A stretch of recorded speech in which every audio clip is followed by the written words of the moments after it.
উসুপে ফুলৰা উসুপে সতৰা নীৰবে উসুপে দেব বালা হাদিৰা সকিলে যাও বলা দি হতবাৰ্ষিক হাদিৰা চকী হৰণী সভা আমাৰ এই বৃহত্তৰ অঞ্চল যিখন ঐতিহ্যপূৰ্ণ অঞ্চল আজি নদীৰ গৰাখহনীয়াত এই অঞ্চলটো সম্পূৰ্ণভাৱে বিনষ্ট হৈ গৈছে আমাৰ অস্তিত্ব নোহোৱা হৈ গৈছে স্মৃতি হিচাপত মনত পেলোৱাৰ কাৰণে আমি এই অঞ্চলৰ কাৰণে আৰু আমি যে ইয়াৰে বাসিন্দা এইখন ঠাইতে এই কিতাপত লিখন যে এইখন ঠাই যে হাদিৰা হেল্ল' ফ্ৰেণ্ড আপোনালোকে কেনে আছে আশা ৰাখোঁ ভালে আছে আজি মই এনেকুৱা এখন ঐতিহ্য প্ৰসিদ্ধ ঠাইত অৱস্থিত আছোঁ যিখন ঠাইৰ নাম হ'ল হাদিৰা চকী এই হাদিৰা চকীতেই আহোম আৰু মানসকলৰ যুদ্ধ হৈছিল সেই ঠাইত মই আজি উপস্থিত আছোঁ আৰু এই ঠাইক লৈ বিভিন্ন লিখকে বিভিন্ন কথা বিভিন্ন বুৰঞ্জীত লিপিবদ্ধ কৰি থৈ গৈছিল এই হাদিৰা চকী স্মৃতি ৰক্ষাৰ কাৰণে এইবাৰ আমাৰ ইয়াতে বৃহৎ এটা প্ৰথমবাৰৰ বাবে মেলাৰ আয়োজন কৰা হৈছে এই মেলাটো আপোনালোকক দেখুৱাম আৰু আমাৰ ইয়াতে মানুহ আছে আৰু তেওঁলোকৰ পৰাও আমি জানিম যে এই মেলাটোৰ উদ্দেশ্যটো কি ঠিকে মেলাটো দেখুৱাই আছোঁ তো এয়া মই মেলাৰ ভিতৰত সোমাই আহিলোঁ চাওক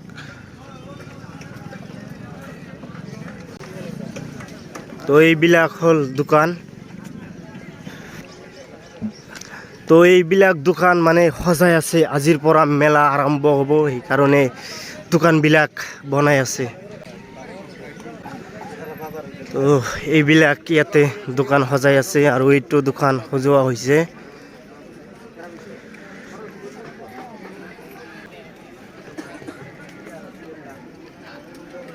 তো ইয়াতে মই ভিতৰত সোমাই আহিলোঁ হওক এইবিলাকো দোকান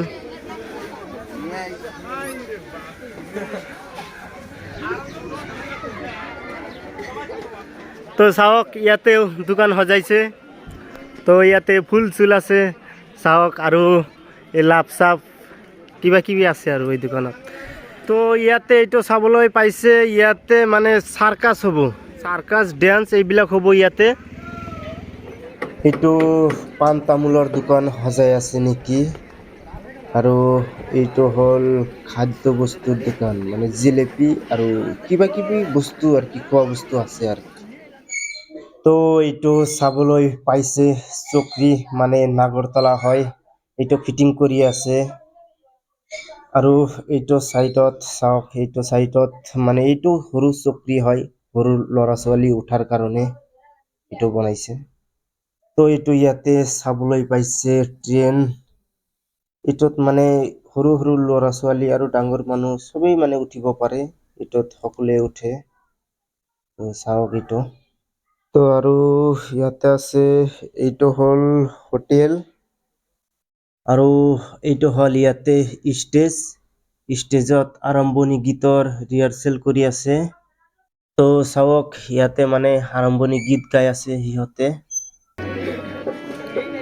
উসুপে ফুলরা উসুপে সতরা নীরবে উসুপে দেব বালা আহোমরা সহায় অন্য দলির পায় আহোমরা সহায় অন্য দলির পায় বলিরাম শহীদ হয় মিলদোলা করিয়া দেখা গাবর লই করিয়া দেখা গাবর নকরি পায় অবহেলা হাদিরা সকিলে যাও বলা হাদিরা সকিলে যাও আমাৰ ইয়াতে ৰাইজ আছে আমি তাৰে পৰা শুনিম আৰু এইটো মেলাৰ কমিটিৰ মানুহ আছে সেই লোকৰ পৰাও শুনিম যে এইটো মেলাৰ উদ্দেশ্য কি এইটো মেলা কিহৰ কাৰণে পতা হৈছে আৰু উদ্দেশ্যটো কি এইটো কৈ দিব আচলতে এইটো মেলা নহয় আমাৰ আচল উদ্দেশ্য হ'ল 1822 চনৰ 21 জুন তাৰিখে আহোম আৰু মানুহৰ মাজত আহোম স্বৰ্গদেউ চন্দ্ৰকান্ত সিংহৰ ৰাজত্ব আহোম ৰাজত্বৰ অস্তিত্ব ৰক্ষা কৰাৰ কাৰণে ইয়াতে শেষ যুঁজ হৈছিল যিখন যুঁজত কামৰূপী শিখ আৰু মুছলমান সেনাই একত্ৰিত হৈ মানুহৰ বিৰুদ্ধে যুঁজ কৰিছিল দুৰ্ভাগ্যৰ বিষয় আমি হাৰিবলগীয়া হৈছিল আৰু সিদিনাৰ পৰাই আহোম ৰাজত্বৰ সামৰণি পৰিছিল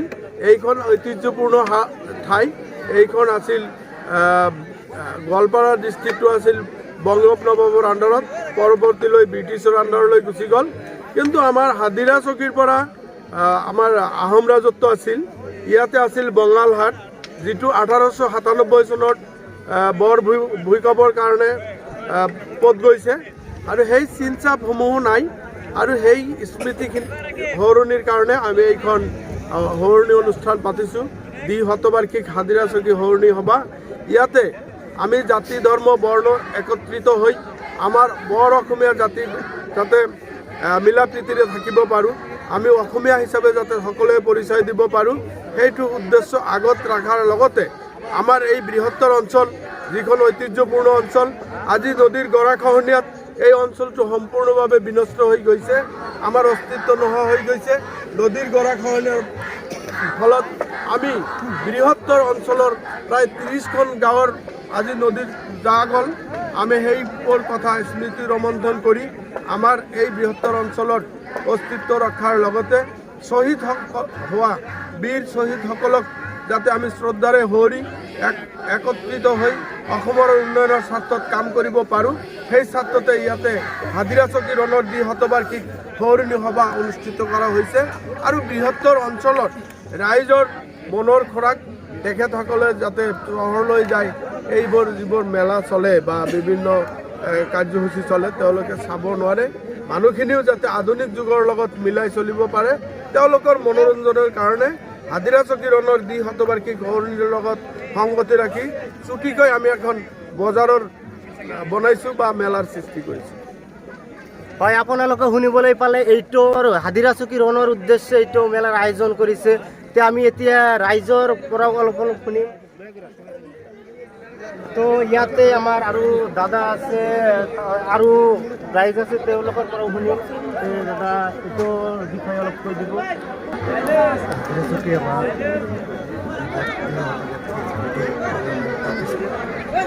প্ৰগ্ৰামটো আমাৰ বহুত তাৎপৰ্য আছে।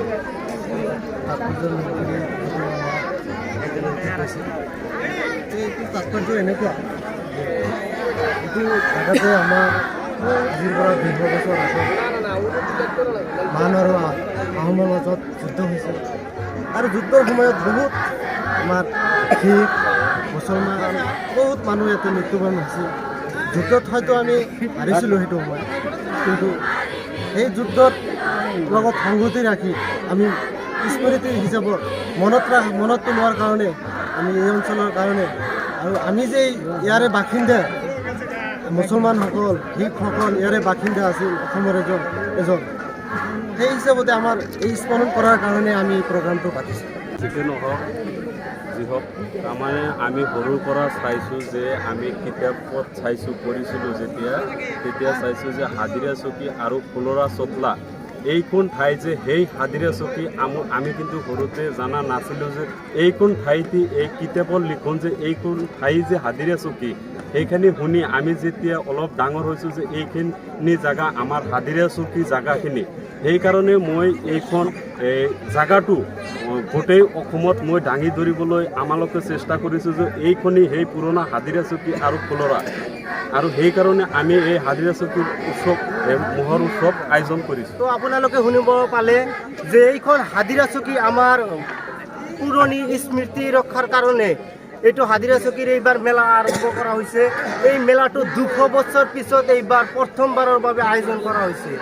তো আপোনালোকে মেলাটো চাবলৈ পালে আৰু ৰাইজৰ পৰাও শুনিলে। তো আজিৰ পৰা মেলাটো আৰম্ভ হ'ব। আজি 23 জানুৱাৰীৰ পৰা 29 জানুৱাৰীলৈকে এইটো মেলা হ'ব। তো আপোনালোকে আহক, এইটো মেলা চাই যাওক। তো আজিলৈ ইমানে, আৰু এটা নেক্সট ভিডিঅ'ত লগ পাম। বন্দে মাতৰম, জয় আই অসম।